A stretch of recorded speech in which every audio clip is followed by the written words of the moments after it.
बिस्मिल्लाहिर्रहमानिर्रहीम। আজকে আমরা ক্লাস করব মাইক্রোমিটার।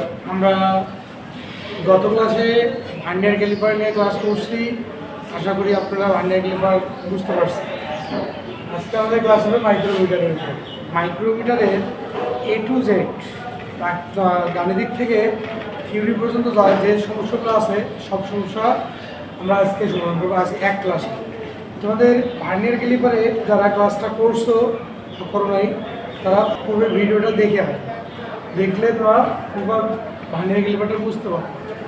আমাদের বিগত ক্লাস থেকে আমি যারা দেখতেছি বা অনেক স্টুডেন্টেই তোমাদের ভার্নিয়ার ক্যালিপারের উপর সমস্যা ছিল, ইনশাআল্লাহ সমাধান করছি। আজকে আমরা মাইক্রোমিটারের সকল সমস্যা সমাধান করব। প্রথমে আমাদেরকে জানতে হবে মাইক্রোমিটার এটা কী ধরনের টুলস।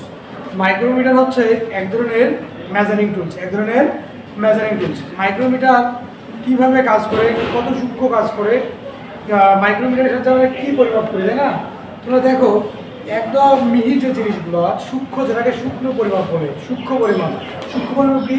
যেটা 0.01 পর্যন্ত পরিমাপ করা যায় সেটা হচ্ছে সূক্ষ্ম পরিমাপ, তাই না?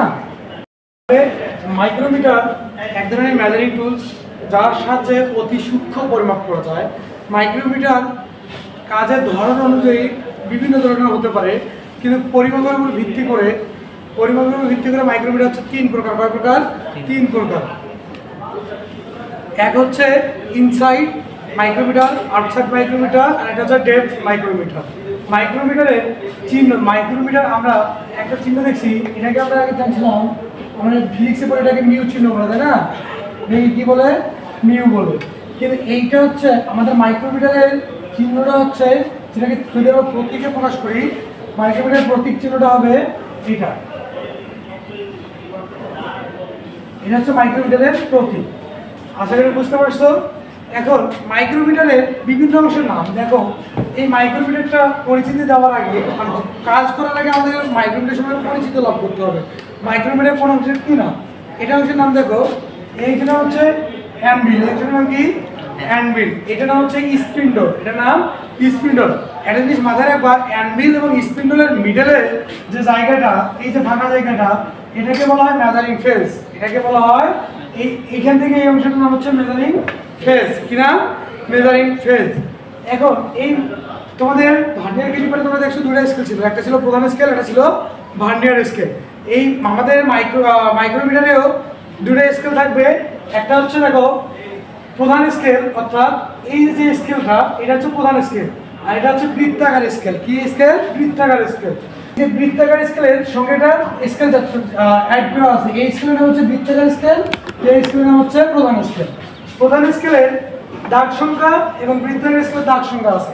আমাদের এই যে বৃত্তাকার স্কেল, প্রধান স্কেল, এই অংশের নাম হচ্ছে র্যাসেট স্টপ, এটার নাম হচ্ছে থিম্বল বা বৃত্তাকার স্কেল, আর এই অংশের নাম হচ্ছে প্রধান স্কেল। এখন আমরা একটু দেখি, এই যে আমার কাছে হাতে তোমরা একটা মাইক্রোমিটার দেখছো, মাইক্রোমিটারের বিভিন্ন অংশের নাম আমরা দেখালাম।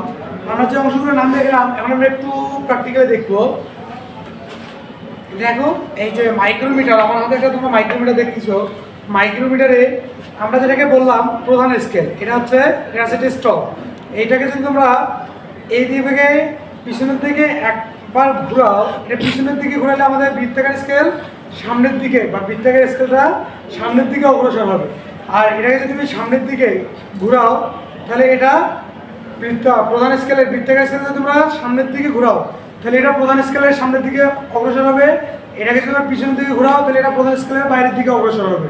আশা করি বুঝতে পারছো। এই স্কেলটার নাম হচ্ছে, এই স্কেলটার নাম দেখো, এই যে এটা হচ্ছে আমাদের বৃত্তাকার স্কেলটা, বৃত্তাকার স্কেল।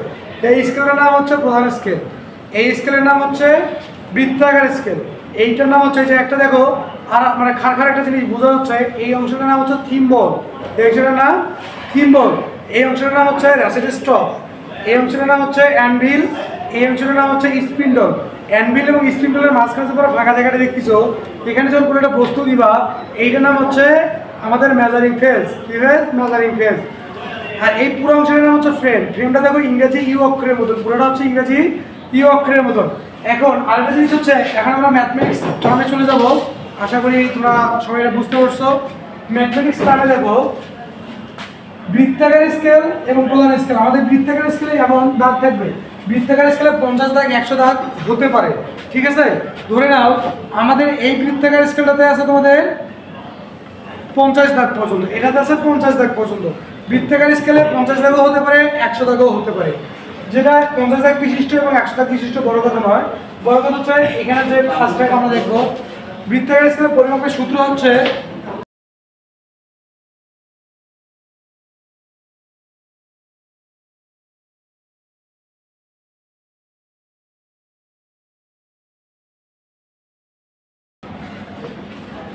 এখন দেখো প্রধান স্কেলের পার্ট প্লাস বৃত্তাকার স্কেলের পার্ট গুণন ধ্রুবক, মাইক্রোমিটারের ধ্রুবক। মাইক্রোমিটারের ধ্রুবক কি এটা আমাদেরকে জানতে হবে। তার আগে আমরা কোনো পরিমাপ গ্রহণ করার সময়, কোনো মাপ নেওয়ার সময় আমরা দেখবো যান্ত্রিক ত্রুটি আছে কিনা। যান্ত্রিক ত্রুটি কীভাবে নির্ণয় করবো? মাইক্রোমিটারে আমরা যান্ত্রিক ত্রুটি কীভাবে নির্ণয় করবো? তোমরা দেখবো মাইক্রোমিটারে আমাদের বৃত্তাকার স্কেলে এখানে একটা 0 দাগ থেকে 0 1 2 3 4 5 6 এভাবে 50টা ঘর কাটা থাকবে। আর আমাদের বৃত্তাকার স্কেলে এখানে একটা রেফারেন্স লাইন আছে, সরি প্রধান স্কেলে এখানে একটা রেফারেন্স লাইন আছে। বৃত্তাকার স্কেলে 0 দাগ, বৃত্তাকার স্কেলে 0 দাগ রেফারেন্স স্কেলে বা প্রধান স্কেলের রেফারেন্স লাইনের সাথে মিলে গেলে, মনে রাখো বৃত্তাকার স্কেলে 0 দাগ প্রধান স্কেলের রেফারেন্স লাইনের সাথে মিলে গেলে তাহলে আমাদের যান্ত্রিক ত্রুটি নাই বুঝতে হবে। তাহলে আমাদের যান্ত্রিক ত্রুটি নাই বুঝতে হবে। যদি মিলে না যায় তাহলে বুঝতে হবে যান্ত্রিক ত্রুটি আছে, তা যা দিয়ে আমাদের মানে নির্দিষ্ট মাপ আমরা পাবো না। ক্লিয়ার? এখন দেখো প্রধান স্কেলকে আমাদের বৃত্তাকার স্কেলকে সামনের দিকে 50 ভাগ ঘুরালে, 50 দাগ ঘুরালে আমাদের বৃত্তাকার স্কেলে 50 দাগকে একবার ঘুরালে প্রধান স্কেলে 0.5 মিলিমিটার গড় বের হবে। কীরকম একটু বিষয়ে চিন্তা করো। ধরো এই যে প্রধান স্কেল, এই স্কেলটাকে এখানে যে আমাদের বৃত্তাকার স্কেলটা আছে, এই স্কেলটার বৃত্তাকার স্কেলটা আছে, এটা এমন আছে না, এখানে কয় দাগ আছে? 50 দাগ। বৃত্তাকার স্কেলটা আমার কয় দাগ আছে? 50 দাগ। এখানে দেখো একটা জিনিস হচ্ছে প্রধান স্কেলের প্রত্যেক ঘরের মান হচ্ছে 1 মিলিমিটার। কত মিলিমিটার? 1 মিলিমিটার। তোমরা জিনিস খেয়াল করবা প্রধান স্কেলের উপরে 2 ঘরে মানে 2 দাগের মাঝে আর নিচে একটা দাগ আছে। উপরের 2 দাগের নিচে নিচে যে একটা দাগ আছে, উপরে 2 দাগ হচ্ছে দূরত্ব, ডিস্টেন্স হচ্ছে 1 মিলিমিটার। আর এই নিচে যে মিডল দাগ আছে তাহলে এখান থেকে এটা দূরত্ব হচ্ছে 0.5 মিলিমিটার। কত মিলিমিটার? 0.5 মিলিমিটার। তাহলে নিচের দাগটা প্রধান স্কেল বৃত্তাকার স্কেলকে 50 দাগ ঘোরালে প্রধান স্কেলের 0.5 মিলিমিটার দাগ বের হবে। ঠিক আছে, ঠিক আছে। এখন দেখো আমাদের যে পার্টটা আমরা কিভাবে নিব, পার্টটা নিব অ্যান্ডিল এবং স্পন্ডেলের মাঝে একটা কার্যবস্তুকে নিব, নিয়ে এখান থেকে দেখবো প্রধান স্কেলের পার্ট। প্রথমে দেখতে হবে প্রধান স্কেলের পার্ট, পরে দেখতে হবে বৃত্তাকার স্কেলের পার্ট। প্রধান স্কেলের পার্ট ধরো এখান থেকে এইখানে প্রধান স্কেলের পার্ট হচ্ছে 2 মিলিমিটার। কত মিলিমিটার? 2 মিলিমিটার। প্লাস বৃত্তাকার স্কেলের পার্ট। আমাদের বৃত্তাকার স্কেলের পার্টটা কীভাবে নিব? বৃত্তাকার স্কেলের পার্টটা আমাদের নিতে হবে এই যে বৃত্তাকার স্কেলকে 0 রেফারেন্স লাইন 0 সঙ্গে মিলে 1 2 3 4 5 এভাবে কত দাগে গেছে, কত ঘর আমরা অতিক্রম করছি, যত ঘর অতিক্রম করবো সেটা হচ্ছে আমাদের বৃত্তাকার স্কেলের পার্ট। ধরো এখানে আমাদের বৃত্তাকার স্কেলের দাগ সংখ্যা অতিক্রম করছে 19। কত? 19। আর ধ্রুবক গুণন হচ্ছে ধ্রুবকের মানটা আমাদের নির্দিষ্ট, ধ্রুবকের মানটা আমাদের নির্দিষ্ট 0.01 মিলিমিটার। 0.01 মিলিমিটার।